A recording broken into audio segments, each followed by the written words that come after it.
बहुत समय पहले की बात है। हरी भरी वादियों और खेतों के बीच बसा हुआ था एक छोटा सा गांव, त्रिलोकपुर। इस गांव की सुबह बड़ी ही खूबसूरत होती थी।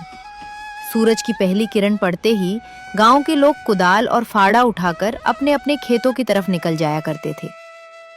दिन भर धूप और पसीने में कड़ी मेहनत करने के बाद जब शाम ढलती तो सबकी थकान मिटाने का एक ही ठिकाना था, नाथूराम का ठेला।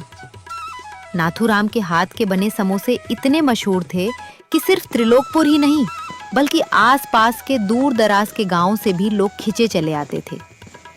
गर्मा गर्म समोसे और तीखी चटनी का स्वाद हर किसी का दिल जीत लेता था। इसी गांव के एक छोर पर रहते थे गांव के जाने माने वैद्य जी। वैद्य जी का परिवार छोटा और सुखी था। घर में उनके साथ उनका बेटा हीरा और बहू चंपा रहते थे। वैद्य जी जड़ी बूटियों की गहरी समझ रखते थे और लोगों का इलाज करते थे। एक दिन वैद्य जी अपने थैले में कुछ सामान समेट रहे थे। उन्हें किसी जरूरी काम से बाहर जाना था। उन्होंने अपने बेटे और बहू को पास बुलाया। देखो बेटा हीरा, अब मैं जड़ी बूटियां इकट्ठा करने और कुछ नई चिकित्सा की जानकारी लेने जंगल की तरफ जा रहा हूँ। इस बार मुझे लौटने में कम से कम 1 महीना लग जाएगा। और देखो, आसार का महीना भी लग चुका है। 2-4 दिन में भारी बारिश शुरू होने वाली है। तो मैं क्या करूं पिताजी?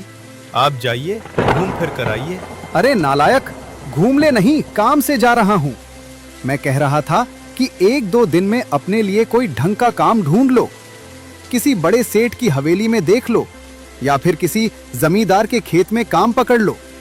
आखिर 1 महीने तक मेरे बिना घर का खर्चा कैसे चलेगा? कुछ ऐसा काम करो कि दुनिया में तुम्हारा नाम हो, लोग कहें कि वैद्य जी का बेटा कमाता है। पिताजी, आप भी कमाल करते हैं।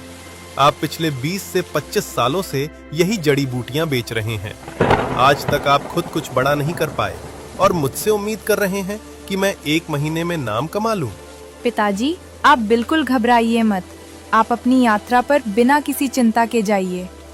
माना कि इन्होंने आज तक आपकी बात नहीं मानी, लेकिन इस बार ये मेरी बात जरूर मानेंगे। अगर ये खुद कुछ नहीं कर सकते तो मैं आपसे वादा करती हूँ कि आपकी ये बहू कुछ न कुछ बड़ा करके जरूर दिखाएगी। बेटा, मुझे इस नालायक पर तो रत्ती भर भी भरोसा नहीं है, लेकिन तुम्हारी समझदारी पर पूरा यकीन है। ठीक है, अपना ख्याल रखना, मैं चलता हूँ।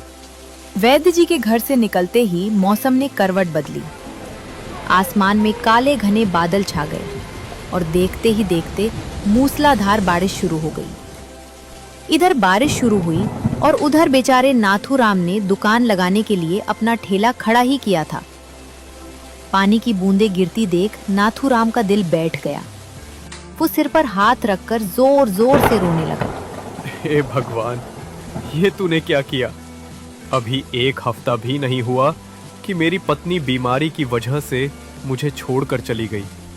इलाज के चक्कर में मैं पहले ही सिर से पैर तक कर्ज में डूबा हुआ हूँ। सोचा था दुकान चलेगी तो कर्ज उतारूंगा, पर तूने ये बेमौसम बारिश करके मेरी बची कुची उम्मीद और फसल सब बर्बाद कर दी। तुझको मुझ गरीब पर जरा भी रहम नहीं आता भगवान। जहाँ एक तरफ नाथूराम अपनी किस्मत पर आंसू बहा रहा था, वहीं दूसरी तरफ हीरा और चंपा अपने घर की खिड़की से इस सुहाने मौसम को देख रहे थे। सुनो जी, मौसम तो देखो कितना सुहाना है। ऐसी कड़कड़ाती बारिश में क्यों ना गर्मा गर्म समोसे खाए जाएं।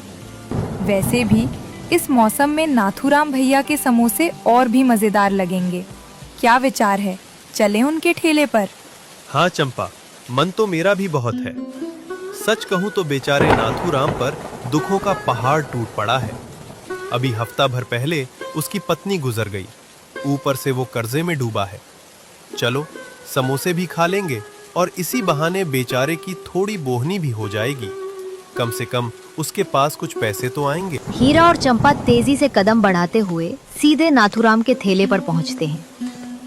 बारिश की वजह से पूरा बाजार खाली था और नाथूराम अकेले मायूस खड़ा था।